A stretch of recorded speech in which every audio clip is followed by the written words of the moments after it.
My name is Michaela. I'm 30 years old, and when I was 17, I was involved in a serious car accident.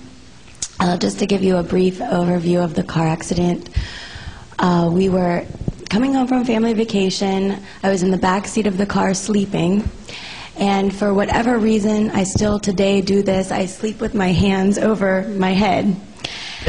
So we were following a tractor trailer carrying farm equipment, and it was going very slow. My mom had her four-way flashers on. We were going maybe 20 miles an hour up a steep hill, and a 16-year-old girl who had her license for a week and a half tried to pass us on a non-passing zone, and there was another car coming. She hit us at about 80 miles an hour when we were going 20. The tractor trailer in front of us didn't have a bumper, and so we went under the tractor trailer, and it drug us for about a football field. Since we were on our way back from vacation, we had luggage in the trunk, and the luggage went under the seat and pushed the seat up, and the roof came down, so we went up and cracked our heads off the roof. I had a severe closed head injury. My eyelid was torn out, like my eyebrow was up here. My arm went through the back windshield, my bicep was cut in half, and I was in a coma. I don't remember the accident, but I do remember the life flight when they were putting me on a helicopter to take me to the airport. I opened my eyes because I could feel the wind, but I thought it was dreaming, so I went back to sleep.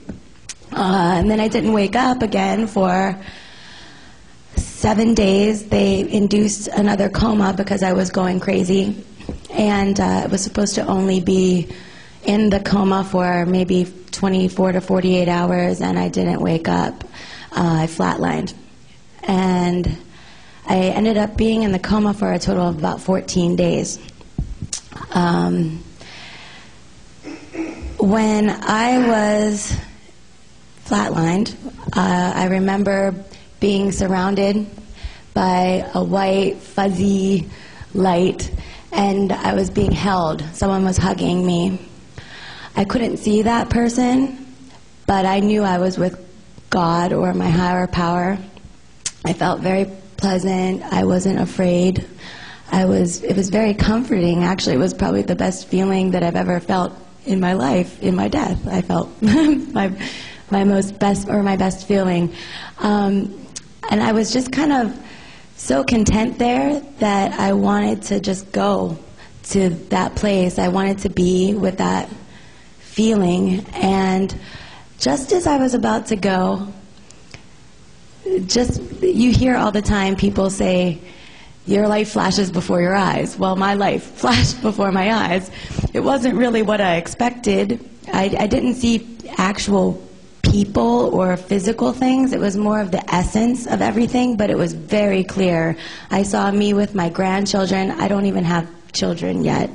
I saw me when I was younger doing things that I loved to do and playing and dancing and people I loved, and it was all about the love.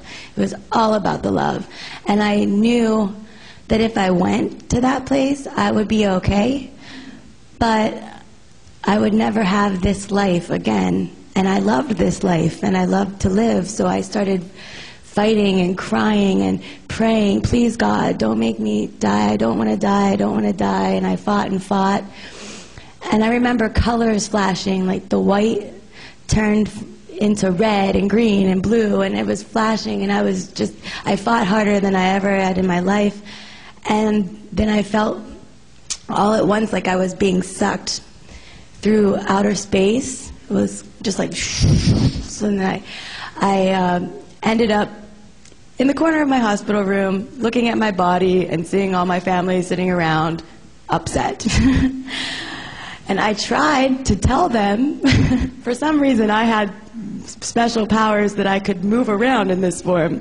So I would go over to my family and my boyfriend at the time, who was 16, and I would say, I'm okay, you know, and I'd try to comfort them, but they couldn't hear me, and I was so annoyed by that.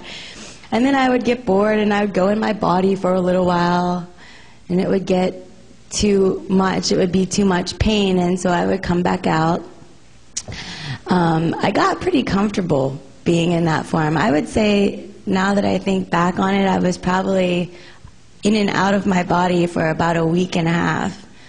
I would go to different rooms. My parents didn't believe anything that I was saying until I woke up one night and I went into my mom's room and I said, "Mom, when I was in a coma upstairs, were you and Dad and Grandma down in the cafeteria, and Dad said this, and you said this, and Grandma stood up, and this happened?" And my mom just looked at me in awe and was like, "How do you know that?" And I said, "I was there." And she couldn't believe I knew word for word exactly what happened. And I was like, I just remembered I was there, because things came back to me over time. And I mean, it's been 13 years, so I'm getting pretty comfortable with it at this point, but it took a while for me to really understand.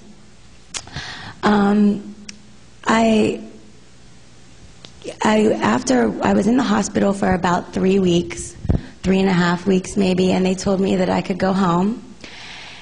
And so I thought, or they told me I was leaving, actually, is what it was, and I thought I was going home. And then they put me on an ambulance, and my mom was on the ambulance with me, and my dad and my brother were driving behind, and I looked at my mom and I said, "Where am I going?" Because I just wanted to go home and sleep in my own bed and make my own toast and do everything myself, because I was sick of everybody doing everything for me. And she said, "We're going to a rehab center where you can learn how to walk and talk and think and do your hair and play games and take tests." I had to learn all of this stuff over again. And I looked at my mom, because up until that point, I would ask what happened, and they would tell me, and then 5 seconds later, I would ask again. It didn't sink in. I said, "I'm really bad, huh?" And she just started crying. She said, "Yeah, honey, you're really bad." And I said, I was comforting my mother. I said, "Don't worry, Mom.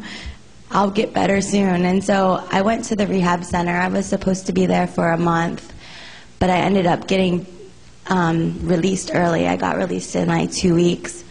And when I left the hospital, they thought that I wasn't going to walk ever again. They thought I was either going to die or be paralyzed for the rest of my life. And so I'm happy to say I'm here, and I love this life, and I'm glad I'm here sharing it all with you. And hopefully my story and all of our stories will help other people have a little bit of a happier life. Thank you.